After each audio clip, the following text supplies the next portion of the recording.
Vladimir Lenin. Vladimir Lenin was founder of the Russian Communist Party, leader of the Bolshevik Revolution and architect and first head of the Soviet state. Who was Vladimir Lenin? Vladimir Lenin founded the Russian Communist Party, led the Bolshevik Revolution and was the architect of the Soviet state.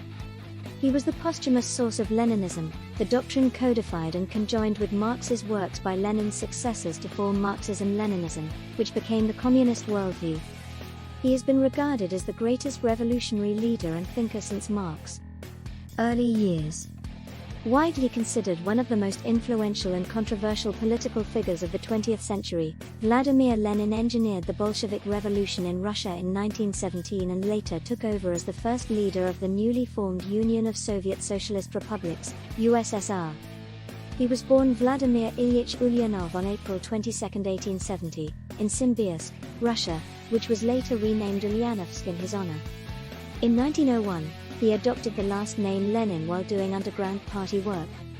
His family was well educated, and Lenin, the third of 6 children, was close to his parents and siblings. School was a central part of Lenin's childhood. His parents, both educated and highly cultured, invoked a passion for learning in their children, especially Vladimir. A voracious reader, Lenin went on to finish first in his high school class, showing a particular gift for Latin and Greek. But not all of life was easy for Lenin and his family. 2 situations, in particular, shaped his life. The first came when Lenin was a boy and his father, an inspector of schools, was threatened with early retirement by a suspicious government nervous about the influence public school had on Russian society. The more significant and more tragic situation came in 1887, when Lenin's older brother, Alexander, a university student at the time, was arrested and executed for being a part of a group planning to assassinate Emperor Alexander III. With his father already dead, Lenin now became the man of the family. Alexander's involvement in oppositional politics was not an isolated incident in Lenin's family. Young revolutionary. The year of his brother's execution, Lenin enrolled at Kazan University to study law. His time there was cut short, however, when, during his first term, he was expelled for taking part in a student demonstration. Exiled to his grandfather's estate in the village of Pokushkino, Lenin took up residence with his sister Anna, whom police had ordered to live there as a result of her own suspicious activities.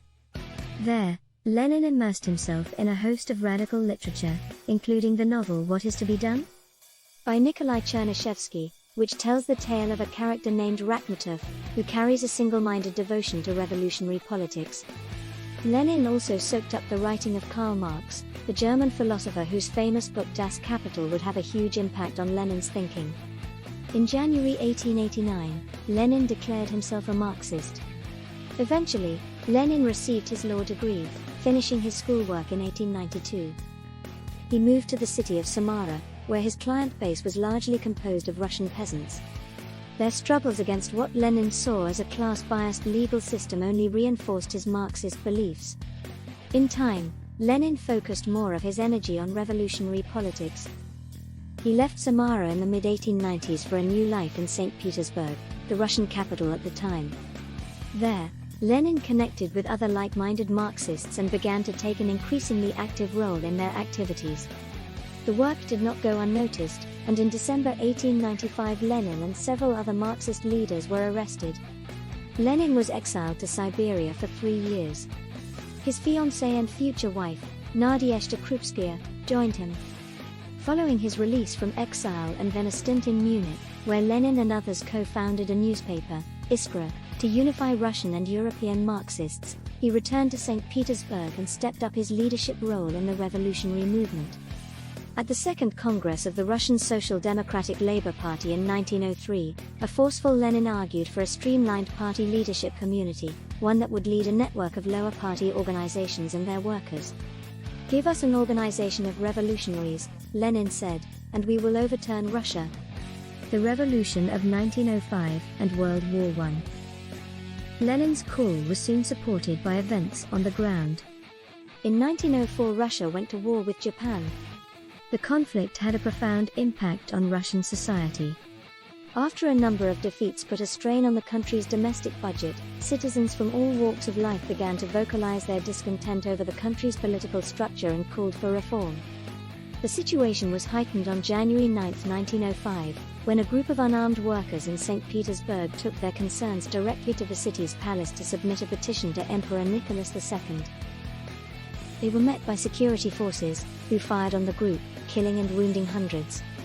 The crisis set the stage for what would be called the Russian Revolution of 1905.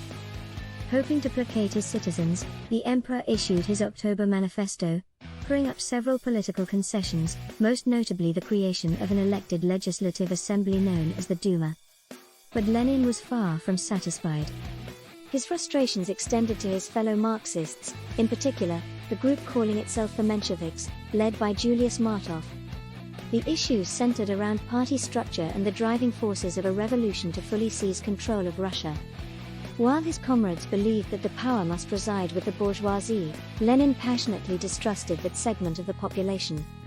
Instead, he argued, a real and complete revolution, one that could lead to the socialist revolution that could spread outside of Russia, must be led by the workers, the country's proletariat. From the Mensheviks' point of view, however, Lenin's ideas really paved the way for a one-man dictatorship over the people he claimed he wanted to empower. The two groups had sparred since party's Second Congress, which had handed Lenin's group, known as the Bolsheviks, a slim majority. The fighting would continue until a 1912 party conference in Prague, when Lenin formally split to create a new, separate entity. During World War I, Lenin went into exile again, this time taking up residence in Switzerland. As always, his mind stayed focused on revolutionary politics. During this period he wrote and published Imperialism, the Highest Stage of Capitalism, 1916, a defining work for the future leader, in which he argued that war was the natural result of international capitalism. Russian leader. In 1917, a tired, hungry and war-weary Russia deposed the Tsars.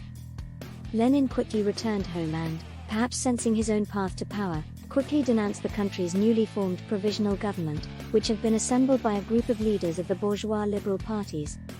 Lenin instead called for a Soviet government, one that would be ruled directly by soldiers, peasants and workers. In late 1917, Lenin led what was soon to be known as the October Revolution, but was essentially a coup d'état. 3 years of civil war followed.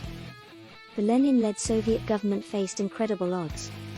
The anti-Soviet forces, headed mainly by former Tsarist generals and admirals, fought desperately to overthrow Lenin's Red regime. They were aided by World War I allies, who supplied the group with money and troops.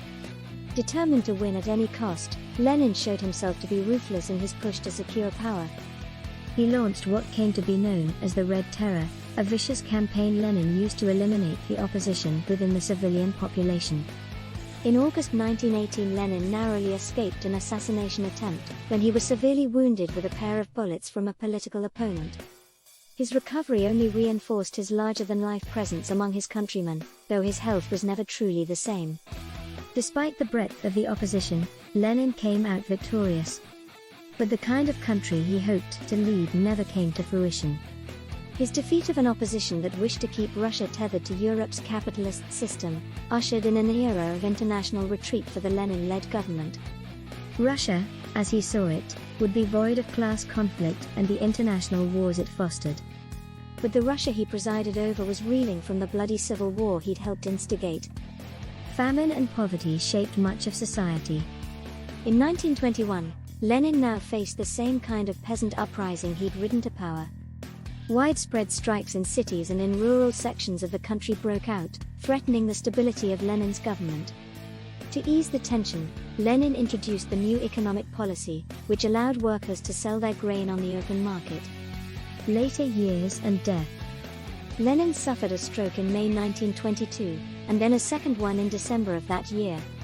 With his health in obvious decline, Lenin turned his thoughts to how the newly formed USSR would be governed after he was gone. Increasingly, he saw a party and government that had strayed far from its revolutionary goals. In early 1923 he issued what came to be called as his testament, in which a regretful Lenin expressed remorse over the dictatorial power that dominated Soviet government. He was particularly disappointed with Joseph Stalin, the General Secretary of the Communist Party, who had begun to amass great power. On March 10, 1923, Lenin's health was dealt another severe blow when he suffered an additional stroke, this one taking away his ability to speak and concluding his political work.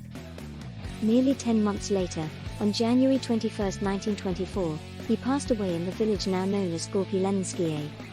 In a testament to his standing in Russian society, his corpse was embalmed and placed in a mausoleum on Moscow's Red Square.